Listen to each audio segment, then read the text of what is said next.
शांति शांति शांति।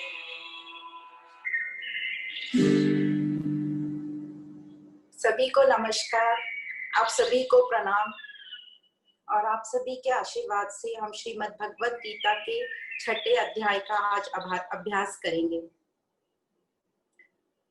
श्रीमद् भगवत गीता हमने शुरू करी थी पहले अध्याय से, जहां अर्जुन दुखी हो रहा था और उसको कंफ्यूजन हो रहा था।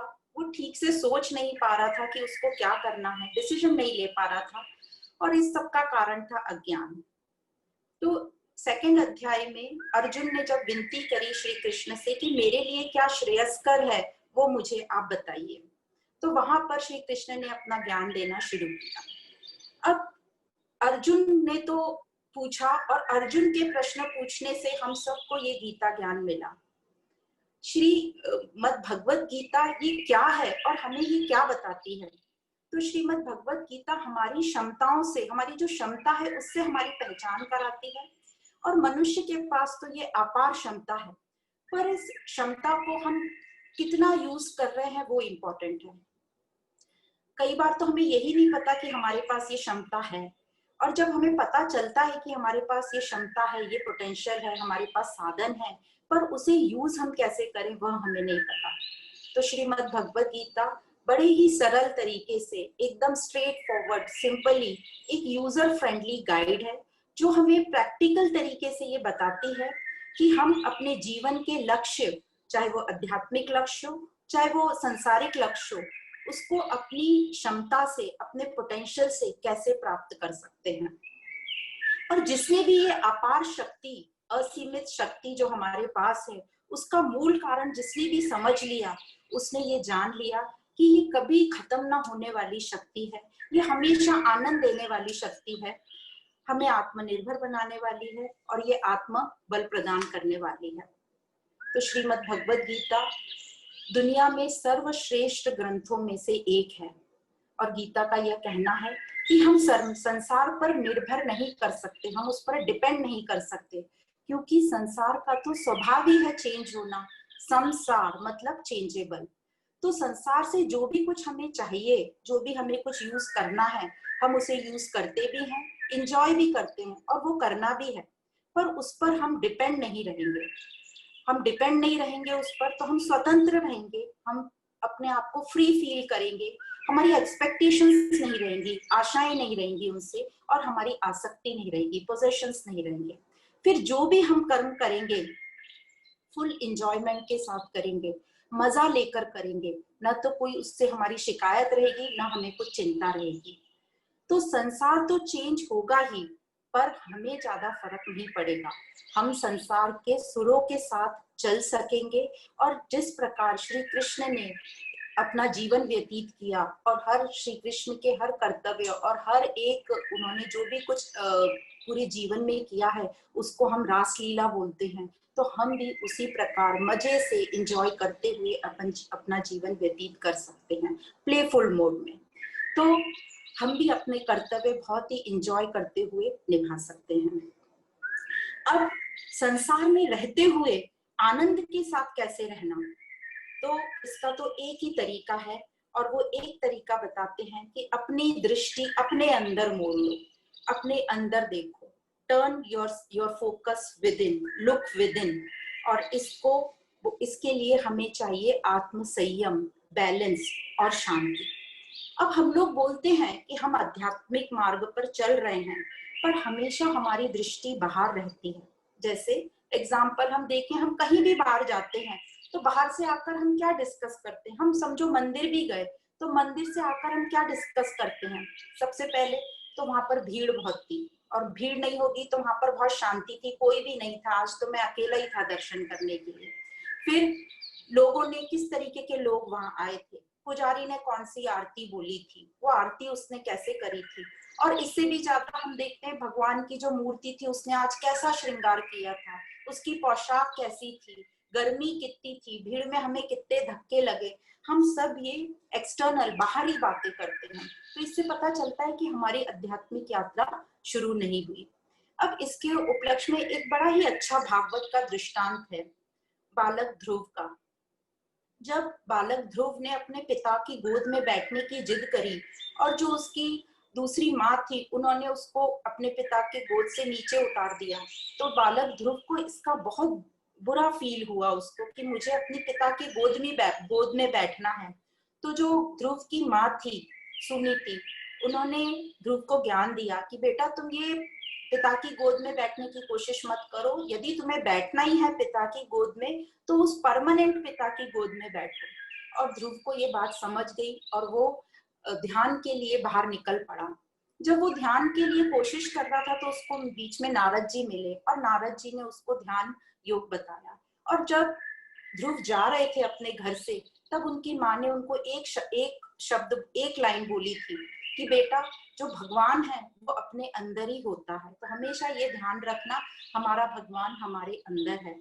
अब ये मंत्र ध्रुव के दिमाग में इतना पक्का बैठ गया था और जब वो ध्यान योग करने बैठा तब जो विष्णु जी थे वो बहुत प्रसन्न हुए ध्रुव की तपस्या से। और जब उन्होंने आके कहा कि ध्रुव आंख खोलो, मैं विष्णु भगवान तुम्हारे सामने हूँ, तो ध्रुव ने क्या बोला? ध्रुव ने कहा कि मेरी माँ ने बोला है कि मेरा भगवान मेरे अंदर है, तो यदि आप सच में भगवान हो तो आप मेरे अंदर आइए, मैं अंदर ही आपसे मिलूंगा। तो ये होती है दृढ़ निश्चयता, तत्परता। हम जो पढ़ रहे हैं, जो समझ रहे हैं, उसको ठीक से हम प्रैक्टिकली करेंगे तो हम वहां तक जरूर पहुंच पाएंगे। तो हमें हमेशा ऐसा लगता है कि जो भी कुछ अच्छी आनंद मिलना है या अच्छी चीज मिलनी है, शक्ति मिलनी है, पावर मिलना है, वो सब बाहर से मिलने वाला है, इसलिए अभी तक हम बाहर से लेने की कोशिश कर रहे थे।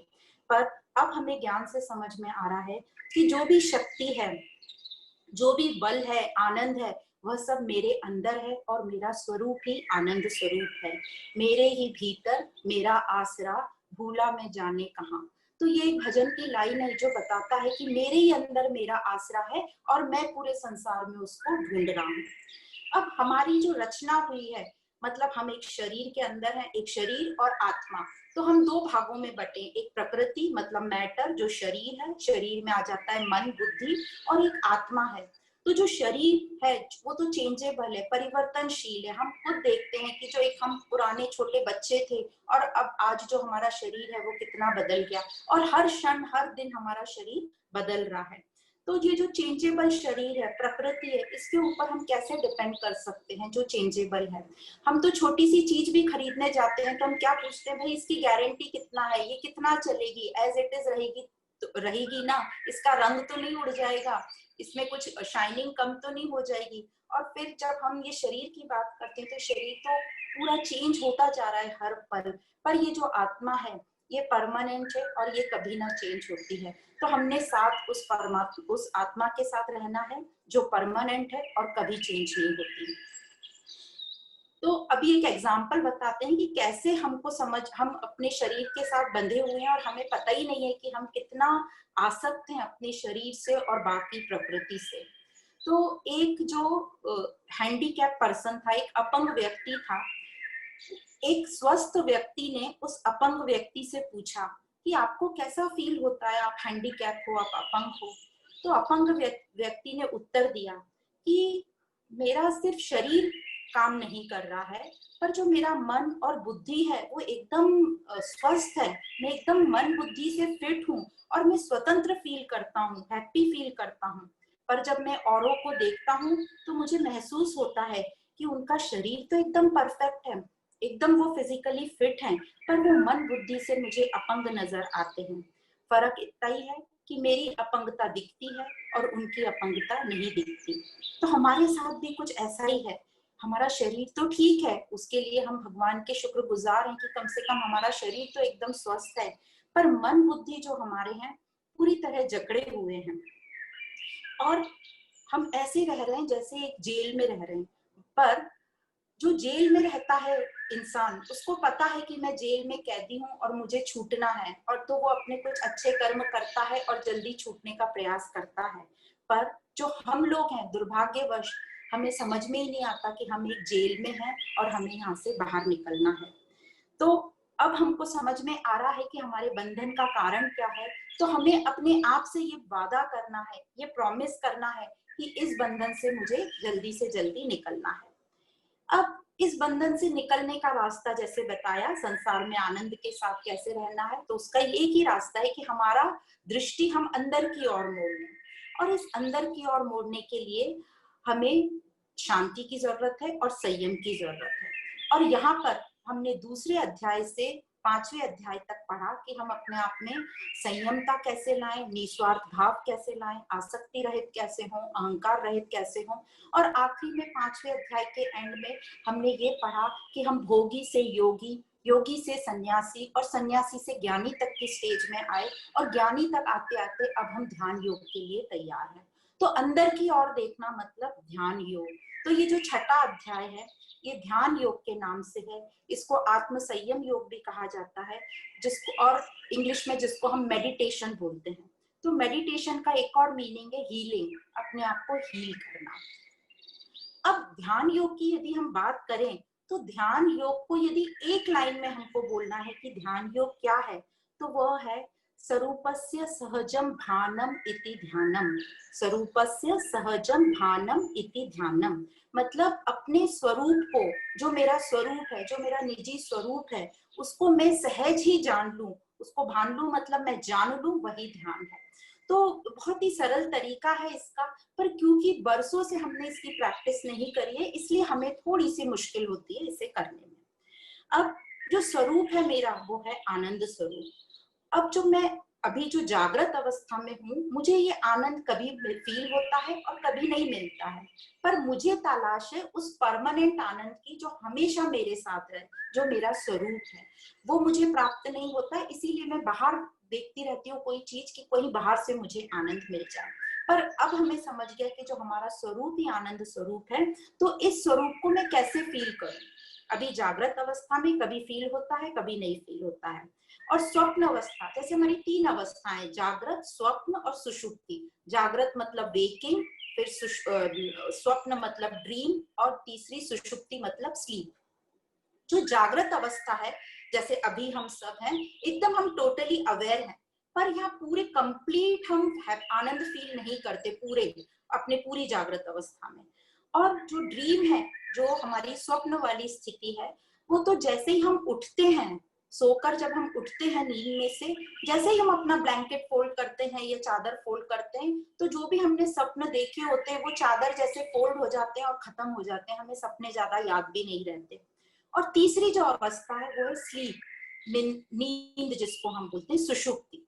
अब जो सुषुप्ति स्टेज है, इसमें हम कंप्लीट आनंद फील करते हैं, पर जब हम नींद में होते हैं तब वो फीलिंग हमें आनंद की। हमें आनंद की कब फीलिंग आती है?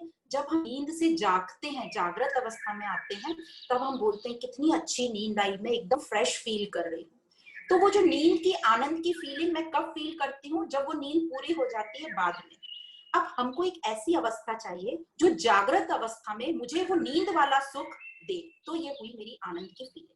तो अब ये तीनों स्टेज में ऐसा नहीं हो रहा है। जागृत में मैं कंप्लीट आनंद फील नहीं कर रही हूँ। नींद में हम क्यों इतना आनंद फील होता है? क्योंकि हमारे पास ना तो पोजीशन होता है, ना किसी से अटैचमेंट होता है। इवन मैं मेरी उपाधियों से भी डिटैच हो जाती हूँ, हम किसी से भी अटैच नहीं होते हैं, ना कोई स्ट्रेस, ना कोई वरीज, इसलिए हमें वो बहुत सुख का अनुभव होता है, पर वो अनुभव जागने पर होता है।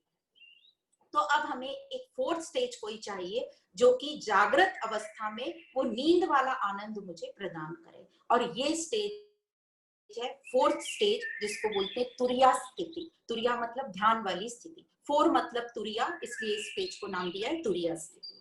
अब तुरिया मतलब ध्यान स्थिति, ध्यान स्थिति मतलब मेडिटेशन वाली स्टेज हमारी, और ये परम आनंद देती है हमें हमारे जागृत अवस्था में भी। अब ये स्टेज हमें चाहिए, पर ये स्टेज हमें सिर्फ दिन में 1 घंटा नहीं चाहिए, हमको 24/7 परमानेंट ये स्टेज चाहिए। तो हमें अब इसके लिए काम करना है।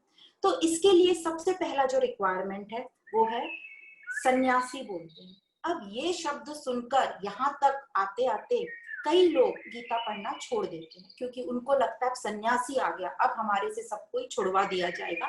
तो ये एक हमारा रॉन्ग बिलीव है, हमारी मिथ है। सन्यासी का मतलब होता है जिसके पास शांति हो, जिसके पास बैलेंस, संयमता हो, उसको बोलते हैं सन्यासी। हमको लगता है सन्यासी किसको बोलते हैं, जो कुछ नहीं करते, ऑरेंज कलर के या पर्टिकुलर एक टाइप के कपड़े पहनते हैं, वो बिल्कुल कोई एक्टिविटी में पार्ट नहीं लेते, कुछ भी काम नहीं करते। नहीं, सन्यासी तो बहुत एक्टिव होते हैं। अभी हम आगे पढ़ेंगे वो सब गुण, तो हम देखेंगे कि हम में से ही कितने लोग सन्यासी वाली स्थिति में हैं, और हम बाकी लोग हम चलने की कोशिश कर रहे हैं। तो इस प्रकार सन्यासी वो है जो बहुत एक्टिव है, जिसको किसी चीज से पोजेशन नहीं है, न कर्म से न फल से।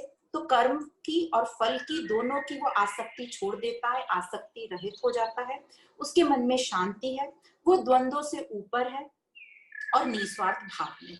तो ये हुआ सन्यासी। और सन्यासी जो होता है उसको एक्सपेक्टेशंस भी नहीं होते। तो यहाँ वर्ड दिया है सन्यासी के लिए संकल्प त्याग।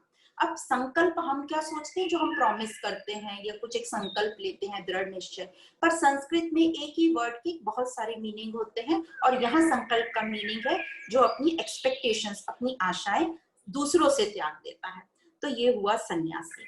अब हम कर्म क्यों करते हैं, पूर्णता की फीलिंग के लिए, क्योंकि हमें लग रहा है कि बाहर से हमें पूर्णता मिलेगी। पर अभी हम जब ज्ञान से कर्म करते हैं तो हम कर्मयोगी कहलाते हैं, और हमको धीरे धीरे पता चलता है कि हमारे मन बुद्धि में जो इतनी अशुद्धि है वो कर्म करने से धीरे धीरे कम होगी और हमारा मन बुद्धि शुद्ध होगा। तो हम जो भोगी थे, जिनमें बहुत सारी डिजायर्स थी, वासना थी, ज्ञान योग का साथ लेके, कर्म योग का और भक्ति योग का साथ लेके हम भोगी से हुए योगी। योगी मतलब अब थोड़ी हमारी डिजायर्स कम हो गई, हमने निस्वार्थ भाव से काम करना शुरू किया, और अब हमें समझ में आ रहा है कि त्याग क्या होता है, सेवा क्या होती है। अब भोगी से हम योगी बने। अब ये जो योगी है, ये योगी निरंतर अपने अभ्यास में लगा रहेगा, ज्ञान योग के साथ, कर्म योग के साथ। उसकी अब वासनाएं काफी कम हो गई हैं, और ये मार्ग पे चलता चलता उसकी वासनाएं और कम हो जाएंगी। वासनाएं कम हो जाएंगी तो उसके कर्म भी कम हो जाएंगे, और वो एक ऐसी स्थिति पे पहुंचेगा जब अब वो निस्वार्थ भाव से भी ऊपर उठ गया है, वो परमार्थ के भाव में आ गया है। अब कई लोगों को यहाँ परमार्थ तक जाने की इच्छा नहीं होती, उनको लगता है परमार्थ क्या, हमें तो पता भी नहीं भगवान कौन है, परमात्मा कौन है। तो कोई बात नहीं, वो निस्वार्थ तक भी काम करें तो ये भी बहुत हमारी तरक्की है। योगी बनकर पूरे अपने कर्तव्य कर्म करते रहिए और ज्ञान और कर्म योग के साथ चलते रहिए। पर जिन लोगों को आगे जाना है निस्वार्थ भाव से, तो वो ज्ञान योग, कर्म योग, भक्ति योग तीनों के साथ अभ्यास में सततम निरंतर लगे रहेंगे। उनकी वासनाएं और कम होती जाएंगी, कम होती जाएंगी, वो सन्यासी बने, और सन्यासी से फिर से वो कंटिन्यूस काम उनका चल रहा है, तो अब वो परमार्थिक भावना में आ गए। मतलब पहले वो थे भोगी मतलब सेल्फिश, योगी मतलब अब वो अनसेल्फिश निस्वार्थ भाव, और सन्यासी आगे गए तो परमार्थिक भाव, सेल्फलेस भाव में वो आ गए। अब जब वो और आगे चलते जा रहे हैं तो एक स्टेज ऐसी आएगी कि उनको वो पूरी तरह अपने स्वरूप को जानने में एकदम तैयार हैं ध्यान योग के लिए, और उनको अपने स्वरूप का साक्षात्कार होगा। वो स्टेज होगी ज्ञान योगी की। और जब वो ज्ञान योगी अपने स्वरूप को जान लेगा तो वो स्टेज हम बोलते हैं ध्यान योग में वो स्थित हो गया, या मेडिटेशन वाली स्टेज में आ गया। उसको पूर्णता की फीलिंग आएगी, और वो एक ऐसी स्टेज पे पहुंच जाएगा जिसको बोलते हैं स्टेज ऑफ इन एक्शन, मतलब अकर्म। अब इस स्टेज पे उसके पास कोई कर्म नहीं आएंगे, और कुछ आए तो भी वो उसको सेवा समझकर कर लेगा। कई लोगों को यहाँ क्वेश्चन आता है कि क्या फिर उसके सामने कोई ड्यूटी आती ही नहीं है, ऐसे कैसे हो सकता है। तो प्रकृति का ये नियम है, उसकी सब वासनाएं खत्म हो गई तो उसके सामने कोई कर्म आएंगे ही नहीं, भले ही वो फैमिली में रहे कुछ भी। और यदि कोई कर्म उसके सामने आ भी गए तो वो उसको एक सेवा मान के कर लेगा। पर कोई समझो कुछ गलत कर्म उसके सामने आए तो प्रकृति का नियम इतना स्ट्रांग है कि वो ऑटोमेटिक गलत कर्म कोई और ले लेगा, उसको फ्री कर देगा। तो इस प्रकार जो है उसको पूर्णता की फीलिंग आती है ज्ञानी को, और अपने स्वरूप में वो स्थित हो जाता है। तो ऐसी स्थिति हमारी कब आएगी, जब हम कर्म योगी मतलब के साथ कर्म करेंगे तो कर्म योगी बनेंगे, और वो कर्म हम करते जाएंगे ज्ञान के साथ और भक्ति के साथ, तो हम योगी से सन्यासी, और सन्यासी से हम ज्ञानी बनेंगे और अपने स्वरूप का साक्षात्कार करेंगे।